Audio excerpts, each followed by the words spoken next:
형제자 여러분 안녕하세요. 오늘은 10월 1일 월요일 주님이 인정하시는 신앙인이라는 제목으로 욥기 1장 1절부터 12절까지를 묵상합니다. 1절 우스 땅에 욥이라 불리는 사람이 있었는데 그 사람은 온전하고 정직하여 하나님을 경외하며 악에서 떠난 자더라. 자, 욥에 대한 얘기가 바로 욥기의 전체적인 이야기입니다. 자, 그런데 욥에 대한 설명이 나오는데 그 사람은 온전하고, 온전하다는 것은 영어로 blameless, 책망할 것이 없고 깨끗한 사람이라고 얘기하고, 정직한 것은 올곧고, 그래서 하나님 앞에 두 마음이 아니라 한 마음으로 정직하게 살아가고, 그 다음에 하나님을 경외하며 악에서 떠난 자더라. 하나님을 경외하기 때문에 죄악을 미워하고 하나님 앞에 잘못된 선택을 하는 것을 두려워하며, 그래서 하나님 앞에 늘 사는 것, 그것으로 살아가는 사람입니다. 2절 그에게 아들 7과 딸 3이 태어나니라. 자, 10명의 자녀가 있었던 것이죠. 당시에는 자녀를 많이 낳는 것이 축복받는 것이라고 생각했기 때문에 많은 자녀는 많은 축복이라고 생각했습니다.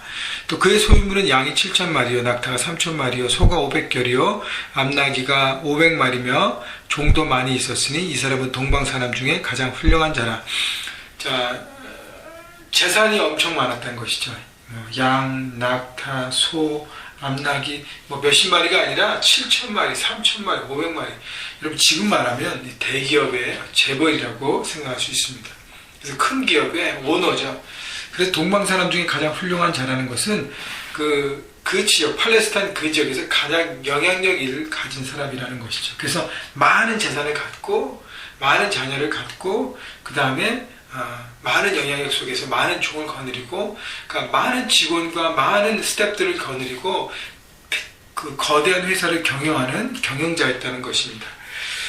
4절 그의 아들들이 자기 생일에 각각 자기 집에서 잔치를 베풀고 그의 누이 3명도 청하여 함께 먹고 마시더라. 그들이 차례대로 잔치를 끝내면 욥이 그들을 불러다가 성결하게 하되 아침에 일어나서 그들의 명수대로 번제를 드렸으니 이는 욥이 말하기를 혹시 내 아들들이 죄를 범하여 마음으로 하나님을 욕되게 하였을까 함이라. 욥의 행위가 항상 이러하였더라. 자, 욥은 항상 어떤 삶을 가졌냐면 자녀들이 10명인데 그 자녀마다 자기 생일에 이렇게 큰 파티를 열잖아요. 재산도 많고 돈도 많고 그러니까 파티를 여는데 파티를 열고 난 다음에 그 다음날 그 자녀를 하나씩 불러다가 하나님께 번제를 드리면서 혹시 잔치 중에 너가 네 마음과 생각을 다스리지 못해서 잘못 죄악을 범하고 실수를 하고 하나님의 마음으로도 이렇게 여러 가지 불평과 불명을 했다면 다시 한번 정결한 시간을 가져야 된다 하고 겸손하게 하나님 앞에 나오는 것을 본인뿐 아니라 자녀와 함께 그것을 나눴던 사람인 것입니다. 다시 얘기하면요, 많은 부를 가지고 많은 영향력을 가지고 많은 것들을 가졌지만 하나님 앞에서 겸손한 자로 나갔다는 것이죠. 그래서 항상 겸손한 마음으로 항상 하나님 앞에 낮은 자세로 나간 것입니다. 그래서 이 모든 것이 소유 때문에 하나님 앞에 나가는 것이 아니라 내가 하나님의 자녀고 하나님의 뜻 가운데 살아가는 그 하나님과의 관계를 더 집중하고 나간 것입니다. 그렇기 때문에 소유 때문에 자기 마음이 이렇게 흐트러져서 내가 주인 돼서 살지 않았다는 것이죠. 매 순간마다 하나님 앞에 나는 정결한 존재인가, 하나님의 뜻을 제대로 하고 있는가를 늘 점검했다는 것이죠. 항상 이렇게 했다는 것을 바라보면서 우리가 해야 될 것은 뭐냐면 항상 어떻게 해요? 매일매일 말씀 묵상을 통해서, 큐티를 통해서 하나님 앞에 나가야 하는 것입니다. 그래서 내 마음과 내 생각이 혹시 잘못되고 잘못돼서 이 삶을 선택하지 않았는지 돌아보고 정결케 하고 새롭게 하는 것. 욥이 항상 하나님의 앞에서 정말 최선의 신앙의 어떤 그 마음과 생각을 유지했던 것처럼 우리도 매일매일 말씀 묵상을 통해서 유지해야 우리가 부할 때나 가난할 때나 언제든지 하나님의 정직한 하나님의 사람으로 서게 될 것입니다. 6절 하루는 하나님의 아들들이 와서 여호와 앞에 섰고 사탄도 그들 가운데 온지라. 여호와께서 사탄에게 이르시되 내가 어디서 왔느냐? 사탄이 여호와께 대답하여 이르되 땅을 두루 돌아 여기저기 다녀왔나이다. 자, 천상에서 회의를 얘기하는데 하나님 앞에 많은 천사들이 있고요, 하나님의 사람들이라는 것은 그 다음에 사단이 옵니다. 사단이 하나님께 물어보요 너 어디서 왔냐? 그랬더니 뭐라 그러죠? 땅을 두루 돌아 여기저기 다녀왔나이다. 사단의 자신의 미션을 얘기하는 것이에요. 사단은 온 땅을 두루 다니면서 뭐예요? 사람이나 공동체나 어떤 영역이나 리서치를 하면서 자신들이 그 공격, 타겟을 찾고 있는 것이죠. 그래서 하나님께 온전히 쓰게 하고 하나님을 찬양하고 예배하고 하나님을 경외하는 모든 사람들을 어떻게 하면 그들의 틈을 노려서 틈새 공략을 해서 그들을 넘어뜨릴까를 늘 생각하고 돌아보는 것이죠. 그래서 이 땅에 영적 전쟁이 있다는 것을 여러분 깨달아야 합니다.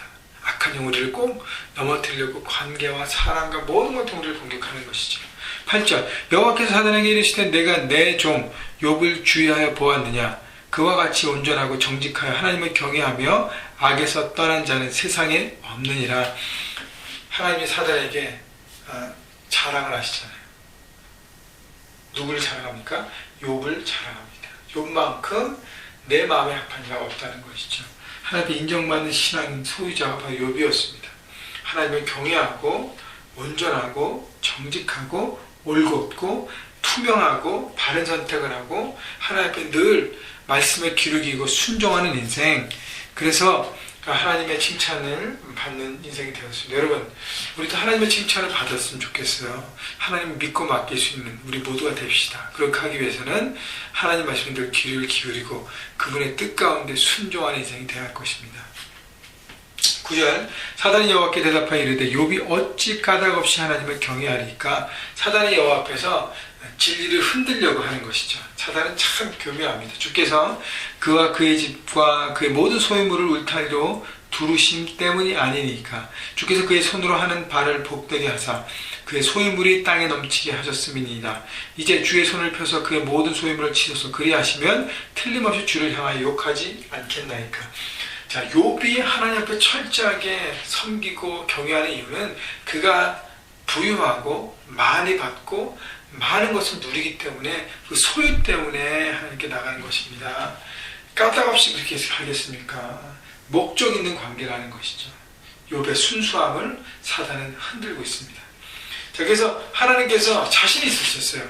그래서 사단에게 허락합니다. 12절 여호와께서 사단에게 이르시되 내가 그의 소유물을 다 내 손에 맡기노라. 다만 그의 몸에는 내 손을 대지 말지니라. 사단이 곧 여호와 앞에서 물러가니라. 사단에게 허락하신 이유는 뭐냐면 욥을 통해서 다시 한번 훈련을 통해서 그의 강건함을 다시 한번 체크하고 그리고 더 온전한 견고한 신앙인으로 서게 하기를 하나님 기대하신 것이죠. 왜냐하면요, 욥은 탑 리더입니다. 동방지역에 가장 영향력 있는 사람이었어요. 그 리더로서 하나님의 사람으로 하나님의 일들을 감당했던 사람입니다. 그가 더 견고하게 서질 때 그 영향력에 있는 많은 사람들이 하나님의 경외함과 하나님의 역사, 하나님의 살아계심을 그가 경외하고 받아들이는 것이죠. 그렇기 때문에 훈련은 끊임없다는 것이에요. 우리가 이만큼은 됐겠지 할 때 하나님은 그 다음께 훈련을 주시고 그 다음에 훈련. 여러분, 저도 매일 일주일에 3번씩 수영을 하고 계속 운동을 하지만 훈련을 멈추고 그 다음에 나면요, 그 다음 몸이 이렇게 밸런스가 깨지기 시작하고 그 다음에 에너지와 다이나믹이 무너지기 시작합니다. 훈련은 끊임없이 해야 되는 것이. 하나님 왜 욥을 또 이렇게 어렵게 하십니까? 계속적인 훈련을 통해서 더 견고한 하나님의 사람. 인간은 죄성을 갖고 태어났기 때문에 순간순간 하나님에 대한 이렇게 잘못된 생각과 잘못된 마음, 내가 주인 되는 마음이 늘 우리 안에 있기 때문에 그 부분을 하나님께서 더 만지시고 세워주시는 것입니다. 여러분 삶 가운데 이유 없는 까닭 없는 고난이 있잖아요.